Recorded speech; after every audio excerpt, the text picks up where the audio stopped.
अस्सलाम वालेकुम प्यारे दोस्तों, सीएसएस एस्पायरेंट मैं पढ़ता जा रहा हूँ। एग्जाम में हम मिलेंगे इंशाल्लाह। और आप देखो करंट अफेयर को किस तरह से पढ़ना है, किस किस पेपर में करंट अफेयर से कैसे कैसे सवाल पूछे जाते हैं, आज मैं आपको वो क्लियर करूंगा। ठीक है, सबसे पहले पाकिस्तान की अभी सिचुएशन आपको पता है। हेवी रेनिंग, फ्लोडिंग का ये सिचुएशन माहौल बना हुआ है। पंजाब में तबाही, कराची में बहुत ज्यादा बारिश, हमारा बीच वाला इलाका अल्हम्दुलिल्लाह अल्लाह के फजल करम से बचा हुआ है। तो आप देखें करंट अफेयर में, अल्लाह ताला रहम करे। करंट अफेयर का पेपर और ये जो टॉपिक अभी मैं आपके साथ शेयर कर रहा हूँ, ये कौन कौन से पेपर में आपको काम आएंगे। देखो सबसे पहले करंट अफेयर का पेपर होता है। करंट अफेयर का पेपर में करंट अफेयर तो काम आएंगे आएंगे। उसके बाद ये टॉपिक इंग्लिश ऐसे में भी काम आते हैं, और उसके बाद ये पाकिस्तान अफेयर में भी काम आते हैं। इनडायरेक्टली इस्लामियात से भी कनेक्ट कर लेते हैं। और जो एनवायरमेंटल सिचुएशन होती है वो है जनरल साइंस का, उसमें भी आपको ये टॉपिक हेल्प कर सकते हैं। ठीक है, तो चलिए, आज डेट है अगस्त 2025। तो आज के इस सारे वीडियो लेक्चर में मैं आपको सब सही तरीके से करंट अफेयर के टॉपिक्स को, करंट अफेयर्स के पेपर को समझाने की कोशिश करता हूं। वीडियो शुरू से लेकर आखिर तक देखें, कुछ तो आपको समझ में आए, नहीं देखेंगे तो आप थैंक यू। आज हम पाकिस्तान की करंट सिचुएशन और रीसेंट डेवलपमेंट के बारे में बात करेंगे, जो कि सीएसएस एस्पायरेंट्स के लिए बहुत अहम है। ठीक है, तो चलिए शुरू करते हैं। 5 मिनट करंट अफेयर्स अगस्त के। ठीक है, डेट तो आपको पता होगी, कौन सी डेट है? 31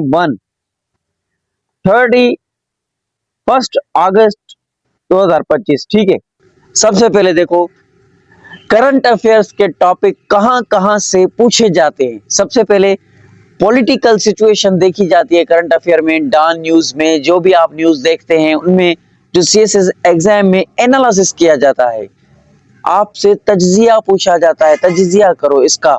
तज्जिया एनालिसिस होता है। एनालिसिस एक लफ्ज है जो कि डिटेल में एक लेक्चर बनाऊंगा आपकी कमेंट पे।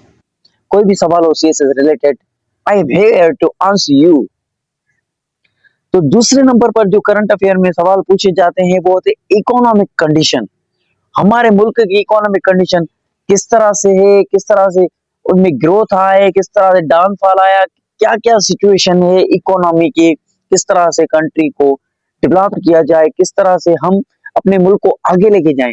इस तरह से एनालिसिस और इस तरह से एक्सप्लेनेशन एग्जाम में पूछी जाती है। तीसरे नंबर पर क्लाइमेट चेंज होता है, एनवायरमेंटल से condition, weather condition, climate change, ये टॉपिक इंग्लिश ऐसे में भी आता है, करंट अफेयर में भी पूछा जाता है कि इसको अब कैसे हैंडल करना है। देखो फ्लड्स एंड क्लाइमेट क्राइसिस, अब जो ये सिचुएशन हालात पाकिस्तान के बने हुए हैं, इसके बारे में बात करेंगे।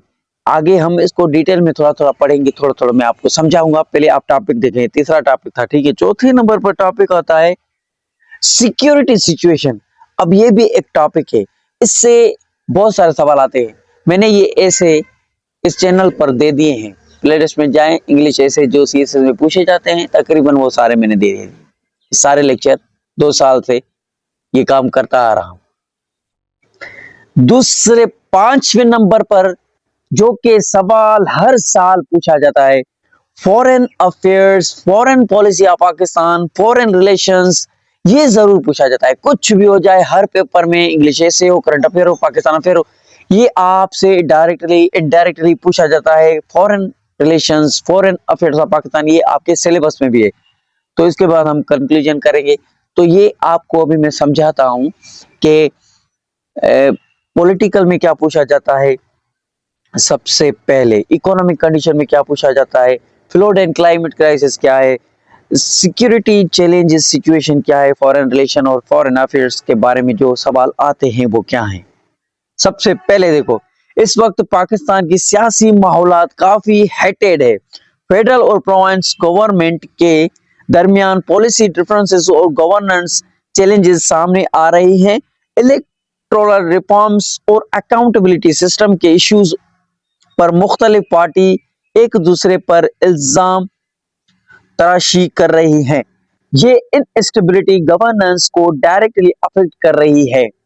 देखो इसी तरीके से सीएसएस में सवाल पूछे जाते हैं, पॉलिटिकल पार्टीज, सियासतदान, इनकी करंट सिचुएशन, सियासी सूरत हाल क्या है, ये डॉन न्यूज में डेली उनका एडिटोरियल आता है, वो आपको किस तरह से निकालना है। आसान तरीका करंट अफेयर पढ़ने का मैं आपको बताऊंगा कि गूगल गेम9 है, वहां पर आप करंट अफेयर्स ये से रिलेटेड सर्च करके निकाल सकते हैं इजीली। ना डॉन न्यूज पढ़नी पड़ेगी, ना कोई दूसरा जहन को स्ट्रेस फ्री रखें, और ये गूगल गेम9 से डाउनलोड करें। दूसरे नंबर पर इकोनॉमिक कंडीशन है। इकोनॉमी अभी भी फ्रेजाइल है। आईएमएफ के साथ एग्रीमेंट की वजह से रुपीज स्टेबल हुए हैं, लेकिन इन्फ्लेशन अभी भी हाई है। आवाम की परचेजिंग पावर कम हो गई है। फॉरेन इन्वेस्टमेंट अट्रैक्ट करने की कोशिश की जा रही है, मगर पॉलिटिकल इनस्टेबिलिटी एक बड़ा बैरियर है। बैरियर का मतलब होता है एक रुकावट है। अब देखो, ये आप इन दोनों टॉपिक्स को साथ में पढ़ेंगे तो ये एक दूसरे से रिलेट कर रहे हैं। देखो, पॉलिटिकल इनस्टेबिलिटी ये पॉलिटिकल सिचुएशन वाली टॉपिक से कनेक्ट हो रहा है, ठीक है। तो पॉलिटिकल इनस्टेबिलिटी है जहां इनस्टेबिलिटी गवर्नेंस है, इसकी वजह से इकोनॉमिक डाउनफॉल हो रहा है, इकोनॉमिक ग्रोथ नहीं हो रही। इसको आप कनेक्ट कर सकते हैं, ठीक है। और floods and climate crisis, climate change, weather condition, environmental issue, pollution, ये सब कुछ इसमें आता है, floods and climate change. Recent monsoon rain ने पंजाब और सिंध के कई इलाकों को अफेक्ट किया है। फ्लैश फ्लड्स ने क्रॉप और इंफ्रास्ट्रक्चर को नुकसान पहुंचाया है। एक्सपर्ट का कहना है कि पाकिस्तान को अब क्लाइमेट अडाप्टेशंस पॉलिसीज और डिजास्टर मैनेजमेंट सिस्टम को स्ट्रेंथन करना होगा, वरना इकोनॉमी को ह्यूमन लॉस बढ़ रहा है। अब देखो, कुछ इंग्लिश के लफ्ज होंगे यहाँ पर, न्यू बिगिनर्स को समझ नहीं आएंगे, इसके लिए मैं उनको समझाता हूँ। थोड़ा सब्र करें, सब्र करेंगे तो कामयाब हासिल करेंगे। इस्लाम में हमें सब्र और पेशेंट हमें कहा गया है, ठीक है। तो सबसे पहले आप देखें,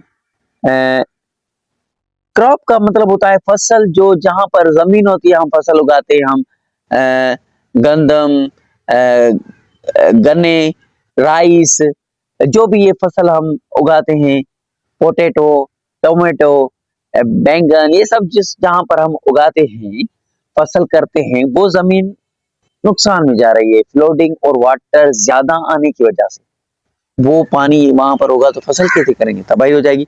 इंफ्रास्ट्रक्चर, अब इंफ्रास्ट्रक्चर होता है रोड, रास्ते, सड़कें, ड्रेन, नालियां जिसको हम बोलते हैं, जहां से पानी गुजरता है, घर का, रोड का, हर चीज का।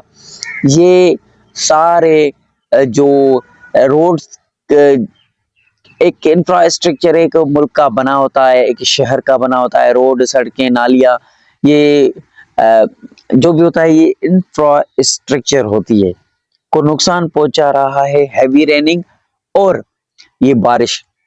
एक्सपर्ट का कहना है कि पाकिस्तान को अब क्लाइमेट अडाप्टेशन पॉलिसी और डिजास्टर मैनेजमेंट सिस्टम को स्ट्रेंथ करना चाहिए। अब क्लाइमेट चेंज में जो जो हम कर सकते हैं क्लाइमेट चेंज से बचने के लिए, वो अडेप्टेशंस करनी चाहिए, वो हमें अपनाना चाहिए, वो पॉलिसी हमें लागू करनी चाहिए और उन पर सख्त सही तरीके से काम करना चाहिए। तो हम इंसानों की जानें बचा सकते हैं, अपने मुल्क को इस डिजास्टर से बचा सकते हैं। डिजास्टर का मतलब होता है नुकसान, डिजास्टर, ठीक है। डिजास्टर मैनेजमेंट सिस्टम, ये एक सिस्टम ऑर्गेनाइजेशन बनी हुई है, उनको काम करना चाहिए, मजबूत बनाना चाहिए उस सिस्टम को, ताकि हम बच सके, वरना इकोनॉमिक और ह्यूमन लॉस बढ़ता जा रहा है, बढ़ जाएगा। नॉर्मली अगर हम इन चीजों पर कंट्रोल और ख्याल नहीं करेंगे तो लोग मरेंगे, घर बर्बाद होंगे, तबाही होगी, तबाही के अलावा कुछ नजर आ भी नहीं रहा। तो ये पॉलिसी अडेप्ट करनी चाहिए। उसके बाद चौथे नंबर पर आता है सिक्योरिटी सिचुएशन। अब सिक्योरिटी का एक बड़ा ऐसे लिखा था मैंने, इस चैनल पर वो दे दिया है प्लेलिस्ट में, आप देख सकते हैं। खैबर पख्तूनख्वा और बलूचिस्तान में सिक्योरिटी चैलेंजेस अभी भी मौजूद हैं। टेररिस्ट अटैक और border security issues national issues के लिए कंसर्न है, लेकिन स्टेट इंस्टीट्यूशंस की इन चैलेंजेस का एक्टिव जवाब दे रही है। अब देखो, इंस्टीट्यूशंस इन चैलेंजेस का एक्टिवली जवाब दे। खैबर पख्तूनख्वा में और बलूचिस्तान में सिक्योरिटी चैलेंज, सिक्योरिटी चैलेंज ये होती है कि हम अपने मुल्क की हिफाजत करें। हमारी पुलिस फोर्स है, आर्मी फोर्स है, इनको दहशतगर्दी को और ये जो नुकसानात पहुंचाते हैं हमारे मुल्क को, इनको खत्म किया जाए, इनसे लड़ा जाए और इनसे बचा जाए, अपने मुल्क की हिफाजत की जाए। सिक्योरिटी का मतलब यही होता है। सिक्योरिटी पर मैंने एक ऐसे लिखा है, पढ़ा है, आप पढ़ सकते हैं। उसके बाद आता है फॉरेन रिलेशंस। पाकिस्तान के इंडिया के साथ रिलेशंस अभी भी, ये आपके सिलेबस में भी है। पाकिस्तान के अमेरिका के साथ क्या रिलेशन है, ताल्लुकात है, पहले क्या रहे अब क्या है, इंडिया के साथ, रशिया के साथ। और सिलेबस में पूछा गया है कि आप मुस्लिम मुस्लिम वर्ल्ड का मतलब है हमारा इस्लामिक कंट्री है, तो इस्लामिक वर्ल्ड मतलब कि जो भी इस्लामिक कंट्रीज है पाकिस्तान का, उनके साथ क्या रिलेशन है, ये टॉपिक भी पूछा जाता है। ठीक है, पाकिस्तान के इंडिया के साथ रिलेशन अभी भी फ्रोजन है। फ्रोजन है मतलब कि जमे पड़े हैं, ना फाइट है, ना सुलझाव है, ना उलझाव है, बीच पर है। ठीक है, सिर्फ ट्रेड और बॉर्डर मैनेजमेंट लेवल पर लिमिटेड कांटेक्ट है। अब देखो थोड़ा बहुत कांटेक्ट है हमारा। ठीक है, उसके बाद आते हैं दूसरी तरफ चाइना के साथ कॉरपोरेशन सीपेक के फ्रेमवर्क एक काम बना हुआ है। ठीक है, कि नए फ्रेमवर्क में कंटिन्यू हो रहा है। और सीपेक जो हमने ये रोड बना हुआ है, जो कि चाइना इकोनॉमिक कॉरिडोर जिसको फुल फॉर्म में कहा जाता है, ये हमारा काम चलता जा रहा है, बनता जा रहा है, ये ग्रोथ हो रही है। अल्लाह बेहतर करेगा कि हम इनसे तरक्की करें।